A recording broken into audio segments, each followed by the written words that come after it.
இது இந்திய அரசியலிலே ஒரு பரபரப்பான ஒரு பேட்டி என்றே சொல்லலாம். ஒரு தலைமைச் செயலாளராக இருந்தவர் பல முக்கியமான விஷயங்களை வெளிப்படையாக மிக ஆவேசமாகவும் மிகவும் ஒரு ஒரு கோபத்துடனும் வெளிப்படுத்தியிருக்கிறார்.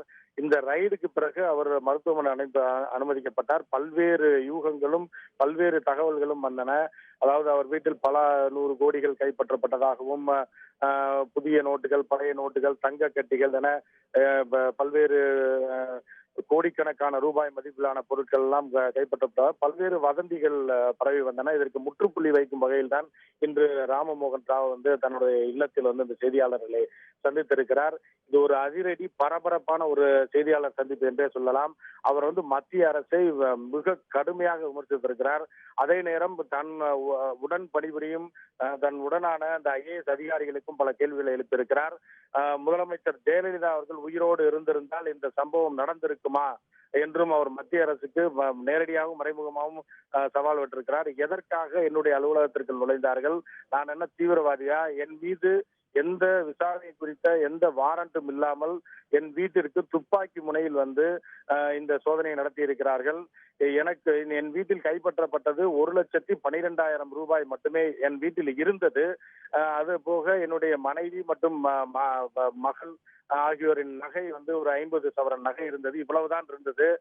இதை தொடர்ந்து இப்படி இதை தெரிந்து கொண்ட பின்னரும் என்னுடைய அலுவலகத்தில், அதுவும் ஒரு மாநில அரசின் தலைமைச் செயலகத்தில் புகுந்து ஒரு தலைமைச் செயலாளர் அலுவலகத்தில் எப்படி இந்த சோதனை நடத்தப்பட்டது? யாரிடம் இவர்கள் அனுமதி பெற்றார்கள்? எதற்காக இந்த சோதனையை மேற்கொண்டார்கள்? நான் என்ன தீவிரவாதியா?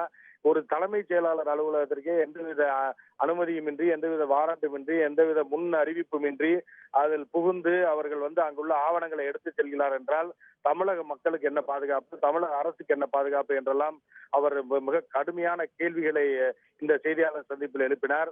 அப்போது செய்தியாளர்கள் இந்த மாதிரி உங்களுக்கும் சேகர் ரெட்டிக்கும் தொடர்பு இருப்பதாகவும், அதற்கு பின்னர் தான் இந்த ரைடு சம்பவம் எல்லாம் நடந்திருப்பதாக அவர்கள் கேள்விகளை எழுப்பினார்கள்.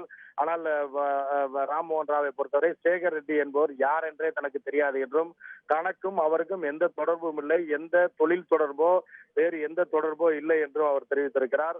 அவர் ஒரு பொதுப்பணித்துறை கான்ட்ராக்டர் என்று தெரிய வருகிறது. எனக்கும் அவருக்கும் எந்த வகையில் தொடர்பு இருக்க முடியும் என்றும் அவர் சொல்லியிருக்கிறார். அவருடைய பேட்டியில் சாராம்சமாக அவர் சொன்னது என்ன என்றால், முதலமைச்சர் ஜெயலலிதா உயிரோடு இருந்திருந்தால் இது போன்ற ஒரு சம்பவத்தை மத்திய அரசு நடத்தி இருக்குமா? தமிழகத்தில் இப்படி ஒரு சம்பவம் நடந்திருக்குமா? ஒரு பதவியில் பொறுப்பில் இருக்கக்கூடிய ஒரு தலைமை செயலாளர் வீட்டிலும் அலுவலகத்திலும் இப்படி ஒரு சம்பவம் நடத்திருக்க வாய்ப்பு இருக்கிறதா என்று அவர் கேள்வி எழுப்பினார்.